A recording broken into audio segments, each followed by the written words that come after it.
بھولی ہوئی ہوں داستاں گزرا ہوا خیال ہوں. انقلابی کے ساتھ میں ہوں شاہد نذیر چودھری. دوستو، اداکار وحید مراد کی بات کریں گے. ان کی زندگی کا ایک ایسا باب آپ کے سامنے رکھنے لگا ہوں.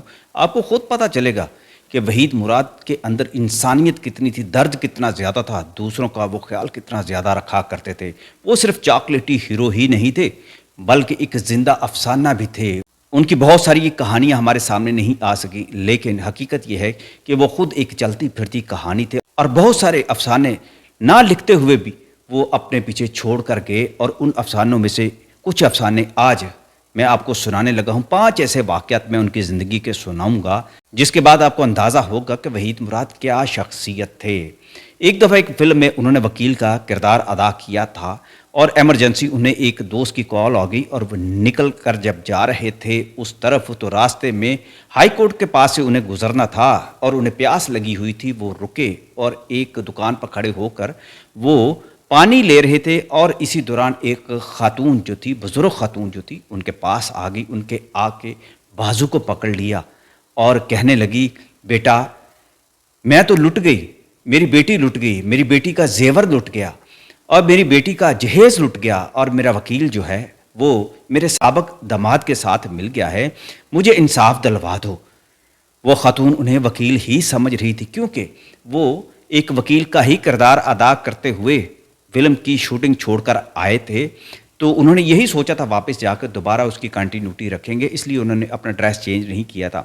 وحید مراد ایک لمحہ کے لیے خاموش ہو گئے. انہیں ایسا لگا اس بوڑھی خاتون کی آنکھوں میں دیکھ کر کہ یہ درد میں سمٹی ہوئی ایک ایسی خاتون ہے جس کو اگر میں یہ کہوں کہ میں وکیل نہیں ہوں تو اس کا دل نہ ٹوٹ جائے. انہوں نے کہا، ماں جی آپ فکر نہ کریں. تو وہ کہنے لگی، میرے پاس تو اب فیس دینے کے لیے پیسے بھی نہیں ہیں اور میری بیٹی تو ہر وقت روتی رہتی ہے. خدا نخواستہ اگر اسے کچھ ہو گیا تو میں کیا کروں گی، اس کے تو بچے بھی اس کے شوہر نے چھین لیے ہیں اور میری بیٹی میرا سہارا ہے، تو خدا کے لیے میری مدد کرو. وحید مراد نے وعدہ کیا، ماں جی آپ فکر نہ کریں، آپ کا کیس میں لڑوں گا. پھر انہوں نے اپنے ایک دوست کو فون کر کے اس خاتون کا کیس دلوایا اور وہ کیس جیتا. اور اس خاتون کو بالکل پتہ نہیں لگا کہ یہ شخص جو ان کے سامنے کھڑا تھا، جس نے ان کا کیس جتوایا، جنہوں نے اس کی بیٹی کے بچے واپس کروائے، زیور واپس کروایا، جہیز واپس کروایا، وہ پاکستان کا ایک بہت بڑا فنکار ہے، اداکار ہے، لیکن حقیقت میں ایک بہت بڑا انسان بھی ہے. وحید مراد کی ایک فلم تھی دوراہا، جس میں ایک گانا تھا، بھولی ہوئی ہوں داستاں.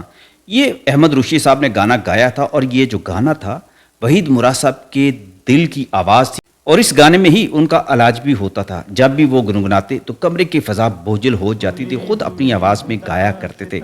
پرویز ملک اکثر آ کر یہ ریکارڈ بند کرتے تھے تو وہ مسکرا کر کہتے، پرویز ریکارڈر تو بند کر لیتے ہو مگر میرے دل کو کیسے بند کر سکتے ہو جس سے یہ گانا نکلتا ہے؟ یہ گانا نہیں، میری دعا ہے.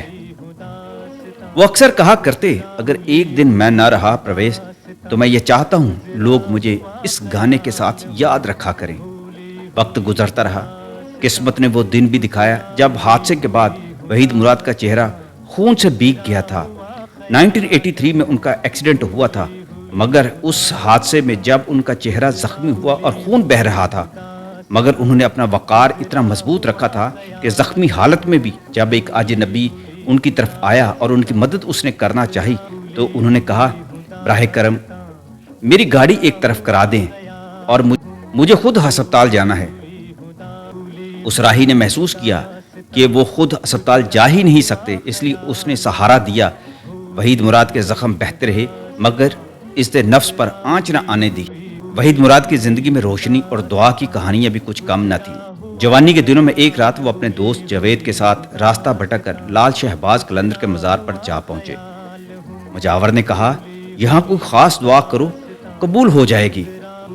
جاوید نے کہا، میں نے دعا کی ہے کہ ایم اے میں میری فرسٹ ڈویژن آ جائے.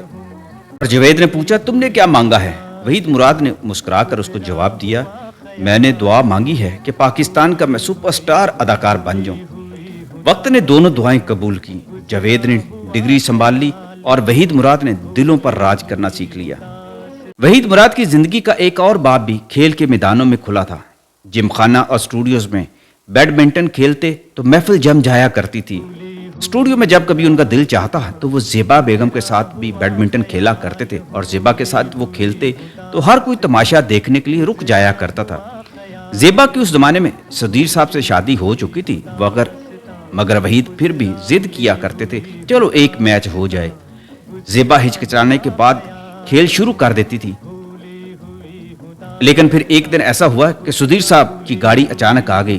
زیبا انہیں دیکھ کر اچانک سہم گئی اور فوراً رک گئی، مگر سدھیر صاحب مسکراتے ہوئے گاڑی سے نکلے اور بولے گھبراؤ نہیں، کھیلو تم، مجھے تم دونوں پر پورا اعتماد ہے۔ یہ جملہ صرف اعتماد نہیں تھا بلکہ کردار کی ایک گواہی تھی۔ اس وقت جب کئی شوہر وحید مراد پر انگلیاں اٹھاتے تھے، سدھیر جیسے پٹھان نے کھلے دل سے ان کے وقار کی تصدیق کر دی تھی۔ دوستو، وحید مراد کی زندگی حقیقت میں ایک فلم سے بڑھ کر افسانہ بھی تھی۔ کبھی وہ ایک اجنبی ماں کے لیے انصاف بنے، کبھی ایک گانے میں اپنی روح چھپا گئے، کبھی خون میں ڈوبا ہوا چہرہ بھی ان کا وقار نہ توڑ سکا تھا، اور کبھی دعا میں اپنا مستقبل لکھوا لیا کرتے تھے، اور کبھی کھیل کے میدانوں میں بھی اپنی عظمت کی گواہی انہوں نے سمیٹی تھی۔